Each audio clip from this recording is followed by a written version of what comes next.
পরমাণুর গঠন অর্থাৎ অ্যাটমিক স্ট্রাকচার। মৌলিক কণিকা, যেসব সূক্ষ্ম কণিকা দ্বারা পরমাণু গঠিত তাদেরকে মৌলিক কণিকা বলে। পরমাণুতে 3 ধরনের মৌলিক কণিকা থাকে, যেমন ইলেকট্রন, প্রোটন এবং নিউট্রন। পরমাণুর ক্ষুদ্রতম কণিকা হচ্ছে ইলেকট্রন। ইলেকট্রন সম্পর্কে বলতে গেলে বলা যায় এর ভর হচ্ছে 9.11 × 10⁻⁻28 গ্রাম। এর চার্জ, ইলেকট্রনের চার্জ বা আধান ঋণাত্মক, যেটা বলা হয় -1.6 × 10⁻⁻19 কুলম্ব। আবিষ্কারক, ইলেকট্রনের আবিষ্কারক হচ্ছে জে থমসন। প্রোটন সম্পর্কে বলতে গেলে বলা যায় প্রোটনের ভর হচ্ছে 1.673 × 10⁻⁻24 গ্রাম। প্রোটনের আধান হচ্ছে বা চার্জ হচ্ছে ধনাত্মক, যেটা 1.6 × 10⁻⁻19 কুলম্ব। এই প্রোটনের আবিষ্কারক হচ্ছে আর্নেস্ট রাদারফোর্ড। এবং নিউট্রন সম্পর্কে বলতে গেলে বলা যায় এর ভর সংখ্যা হচ্ছে 1.675 × 10⁻⁻24 গ্রাম। আধান হচ্ছে বা চার্জ হচ্ছে নিরপেক্ষ, বা মানে আধান নেই, চার্জ মুক্ত বা নিরপেক্ষ বলা চলে। এবং নিউট্রনের আবিষ্কারক বলা হয় জেমস চ্যাডউইককে। পরমাণুর গঠন, স্ট্রাকচার অফ অ্যাটমস। পরমাণু একটি কেন্দ্র আছে যার নাম নিউক্লিয়াস। রাদারফোর্ড পরমাণুর নিউক্লিয়াসের আবিষ্কার করেন। নিউক্লিয়াসে প্রোটন এবং নিউট্রন অবস্থান করে। সুতরাং পরমাণুর সকল ধনাত্মক আধান এবং প্রায় সম্পূর্ণ ভরই নিউক্লিয়াসে কেন্দ্রীভূত। ইলেকট্রন নিউক্লিয়াসের বাইরে থাকে এবং তার চারদিকে ভ্রমণ করে।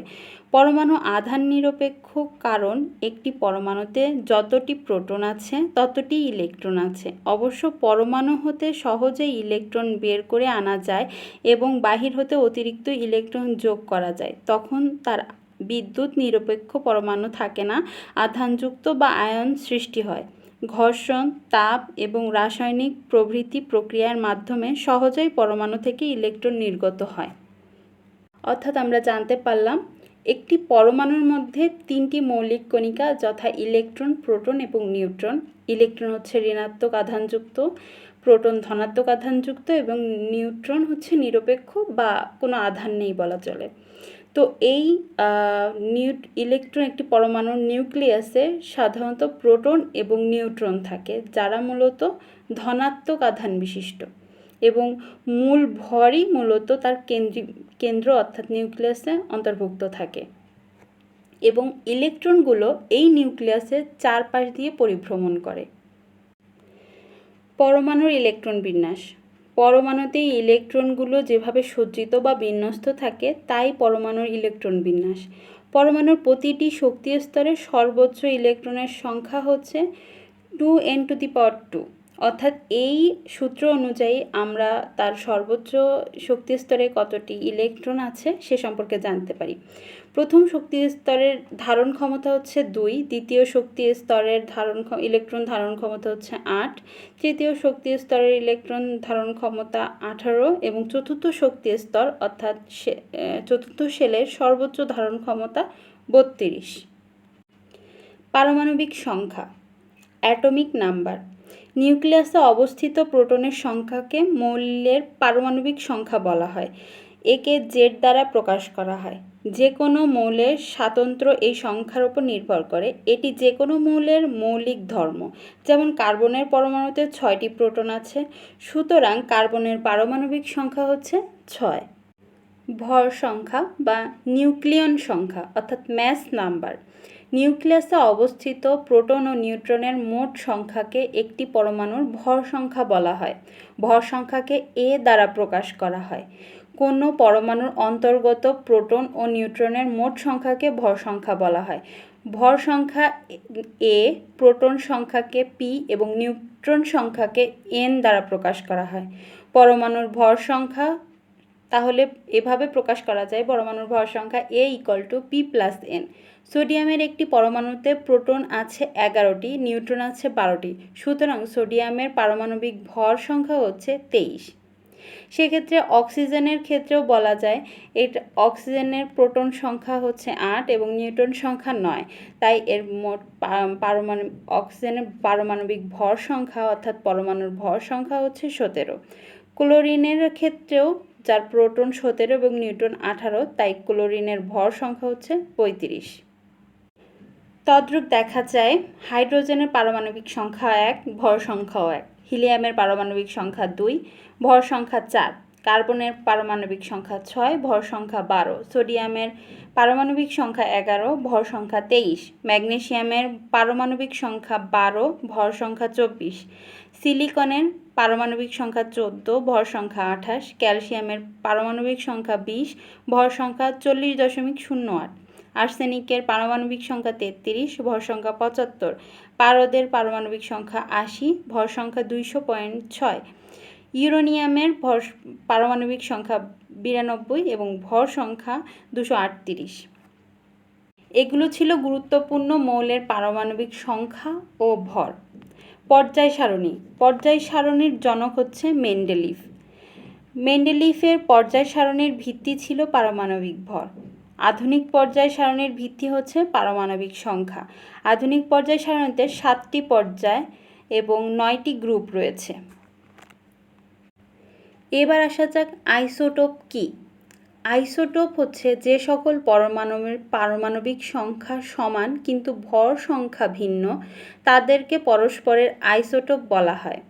অন্যভাবে বলা যায় অ্যাটমিক সংখ্যা একই হওয়া সত্ত্বেও নিউক্লিয়াসের নিউট্রন সংখ্যা বেশি হওয়ার ফলে ভর সংখ্যা বেড়ে যায়, তাদেরকে পরস্পরের আইসোটোপ বলা হয়। যেমন হাইড্রোজেনের আইসোটোপগুলো হলো প্রোটিয়াম অর্থাৎ হাইড্রোজেন 1 হাইড্রোজেন, ডিউটেরিয়াম 2 হাইড্রোজেন এবং ট্রিটিয়াম 3 হাইড্রোজেন।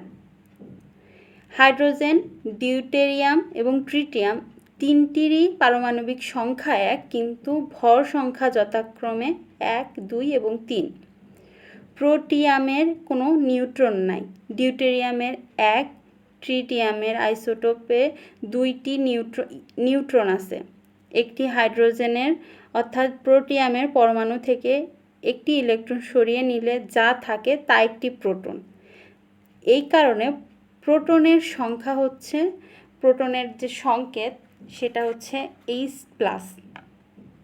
প্রোটনেরও কিছু সংকেত আছে, যেরকম হচ্ছে প্রোটন যেহেতু ধনাত্মক চার্জ বিশিষ্ট, তাই এইচের উপরের পাশে ডান পাশে উপরের অংশে একটি প্লাস চিহ্ন দিয়ে প্রোটনের সংকেতটাকে প্রকাশ করা হয়। ইউরেনিয়ামের 3টি আইসোটোপ আছে। তো এই 3টি আইসোটোপের সংকেতের মাধ্যমে প্রকাশ করা হয়। তো পারমাণবিক চুল্লিতে যার বহুল ব্যবহার আছে এবং এর কয়েকটি আইসোটোপের বর্ণনা, 3টি যে আইসোটোপ সেটি এখানে দেয়া আছে সংকেতের মাধ্যমে।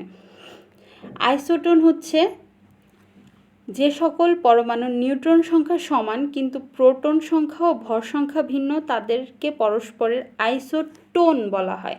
আইসোটোন, এর আগে আমরা পড়েছি আইসোটোপ এবং পরবর্তীতে আসছে যেটা যার নিউট্রন সংখ্যা সমান থাকে। আইসোটোপের ক্ষেত্রে পারমাণবিক সংখ্যা সমান থাকবে, ভর সংখ্যা ভিন্ন হবে, এবং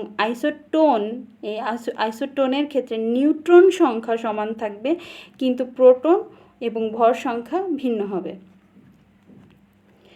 এবং আইসোবারের ক্ষেত্রে যেটা হবে, ভর সংখ্যা সমান থাকবে, প্রোটন সংখ্যা ভিন্ন হবে, তাদেরকে পরস্পরের আইসোবার বলা হয়।